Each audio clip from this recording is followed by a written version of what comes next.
terjemahannya itu Masjid Awan. Nah, Masjid Awan. Ya. Di sini Nabi Shallallahu Alaihi Wasallam beliau ketika sholat istisqa, ya sholat minta hujan, beliau datang tiba-tiba awan yang menaungi beliau dan turun hujan setelah itu. Dan di sini juga Bapak Ibu tempatnya Nabi Shallallahu Alaihi Wasallam sholat Idul Fitri, Idul Adha, sholat jenazah. Nah, beliau sholatnya di sini, tidak di masjid, bukan di Masjid Nabawi. Jadi beliau sholat Idul Fitri, maka kita lihat sunnahnya Idul Adha, Idul Fitri di tanah lapang, di lapangan ya, bukan di masjid. Nah, dahulu kalau Nabi SAW bersama Ahlul Madinah, ketika sholat, beliau keluar dari Masjid Nabawi. Masjid Nabawi seperti di sana. Ya, beliau pergi ke sini. Nah, sholat untuk melaksanakan sholat Idul Fitri, Idul Adha, Istisqa, jenazah. Nah, beliau sholatnya di sini. Nah, Bapak Ibu yang dirahmati Allah Subhanahu Wa Taala, dan di depan kita itu Masjid Abu Bakar As-Siddiq. Nah, Masjid Abu Bakar As-Siddiq itu yang di belakang kita warna putih, lihat ya. Nah, itu Masjid Ali bin Abi Thalib. Masjid Ali bin Abi Thalib. Ada juga di sebelah sana, tidak kelihatan dari sini, Masjid Umar. Nah, kenapa dinamakan Masjid Abu Bakar As-Siddiq? Karena setelah Nabi Shallallahu Alaihi Wasallam wafat, Abu Bakar As-Siddiq melaksanakan sholat di sana. Nah, beberapa kali sholat Idul Fitri, Idul Adha-nya di sana. Ali bin Abi Thalib sholatnya di sana. Karena mengikuti sunnah Nabi Shallallahu Alaihi Wasallam, yaitu sholat idnya di luar masjid, di luar masjid, bukan dalam masjid. Maka beliau mencari yang gurun. Di sini dulunya gurun ya, tidak ada masjid, tidak dibangun masjid. Dulu di sini hanya gurun saja, lapangan. Nah, jadi Ali bin Abi Thalib mengikuti Nabi sholat di lapangan, di sana beliau sholat. Abu Bakar As-Siddiq juga di lapangan, di sana beliau sholat.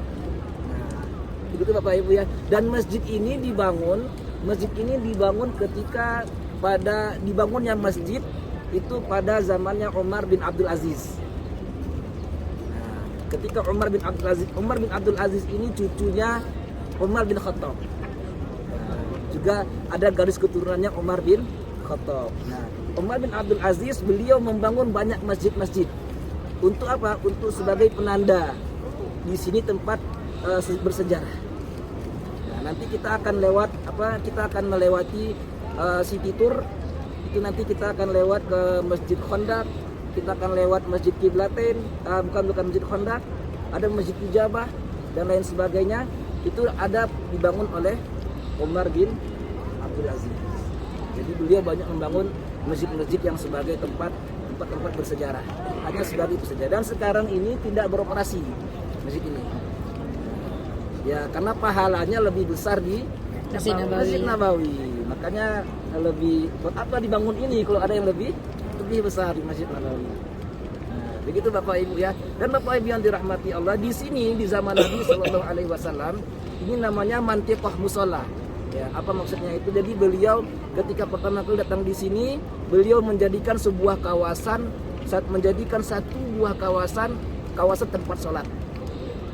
Dan di sini tempat sholatnya itu, kawasan tempat sholat.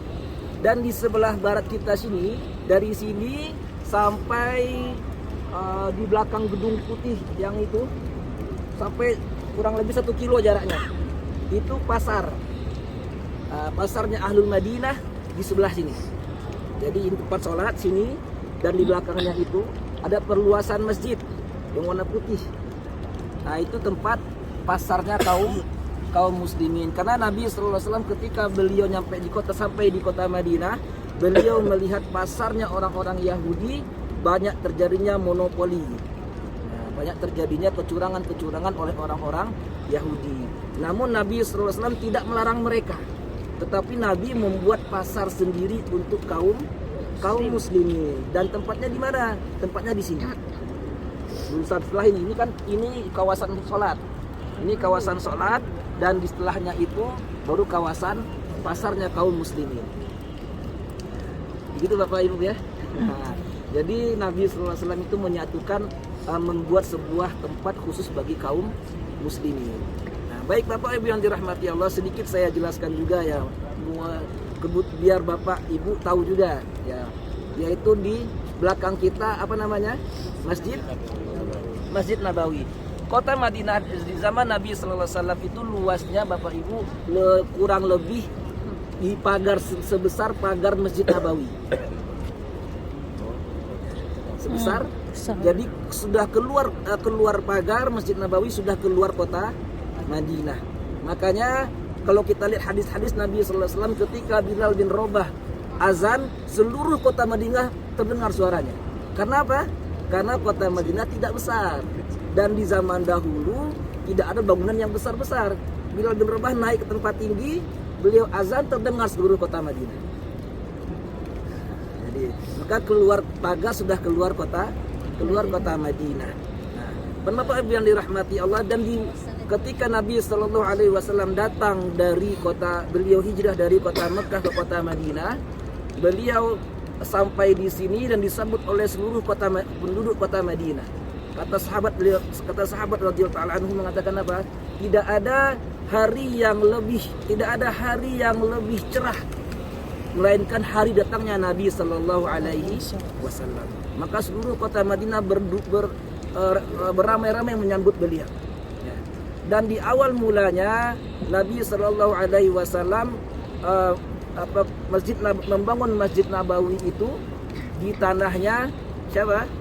Dua anak yatim, ya, Sahal dan Suhail. Awal mulanya anak yatim ini ingin menghadiahkan tanah tersebut kepada Nabi Sallallahu Alaihi Wasallam. Akan tetapi Nabi menolak. Ya, Nabi membeli tanah itu 10 dinar dan dibangunlah sebuah masjid. Ya. Awal mulanya Bapak Ibu yang dirahmati Allah, tanah Masjid Nabawi itu hanya sebesar 27 kali 36 meter saja. Cuma sebesar itu. Ya. Dan di sebelahnya rumah Nabi Sallallahu Alaihi Wasallam. Maka bapak-bapak kemarin yang ikut Raudhah kelihatan ya. Nah, dan kemudian setelah perang Khaybar, Nabi memperluas masjidnya lagi 46 kali 46 meter. Ya. Kemudian di zamannya Umar bin Khattab meluaskan Masjid Nabawi ke arah depan. Ya, ke arah sekarang kiblat ke arah depan dan ke arah barat sini. Nah, depan dan kanan, ya. Di sebelah kirinya rumah Nabi Sallallahu Alaihi Wasallam. Ya. Kemudian di zamannya Utsman meluaskan masjid depan, kanan dan belakang. Di depan, kanan dan belakang. Kenapa? Karena di sebelahnya ada rumah Nabi Sallallahu Alaihi Wasallam. Nah, pada tahun 88 Hijriah itu jauh setelah Nabi wafat dan sahabat yang tadi juga wafat, barulah Masjid Nabawi ini diperluaskan masuk ke dalam rumah Nabi Sallallahu Alaihi Wasallam. Jadi kita lihat sekarang itu, yang kemarin yang kita lihat ke Raudhah itu rumahnya Nabi Sallallahu Alaihi Wasallam. Nah, Bapak Ibu yang dirahmati Allah, itu sedikit sejarah pembangunan Masjid Nabawi. Dan Kubah hijau ini pun juga dibangun, yang kita lihat itu terjadi renovasi beberapa kali. Ya. Sebelumnya sempat warnanya warna biru. Ya. Sampai akhirnya di zaman Khalifah Utsmaniyah dibangun jadi warna hijau. Ya. Begitu Bapak Ibu. Nah, dan insya Allah setelah ini kita akan melewati ke taman. Ya, teman. Sekaligus kita akan melihat di mana tempat posisi pasarnya kaum muslimin. Baik, silakan.